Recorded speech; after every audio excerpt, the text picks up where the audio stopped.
પરિવાર હતો એ બધો મારો પરિવાર થઈ ગયો એવું મને લાગ્યું।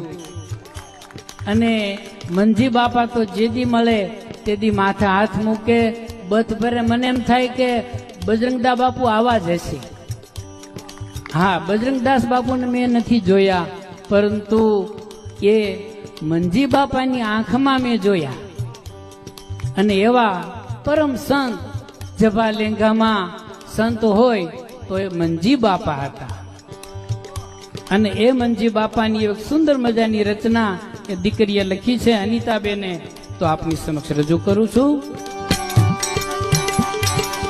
ગાજે મંદિર અને ગાજે મઢુલી, ગાજે મંદિર અને ગાજે મંદિર અને ગાજે મઢુલી, ગાજે રૂડા બગદાણા ધામ, કે બોલો બાપા સીતારામ।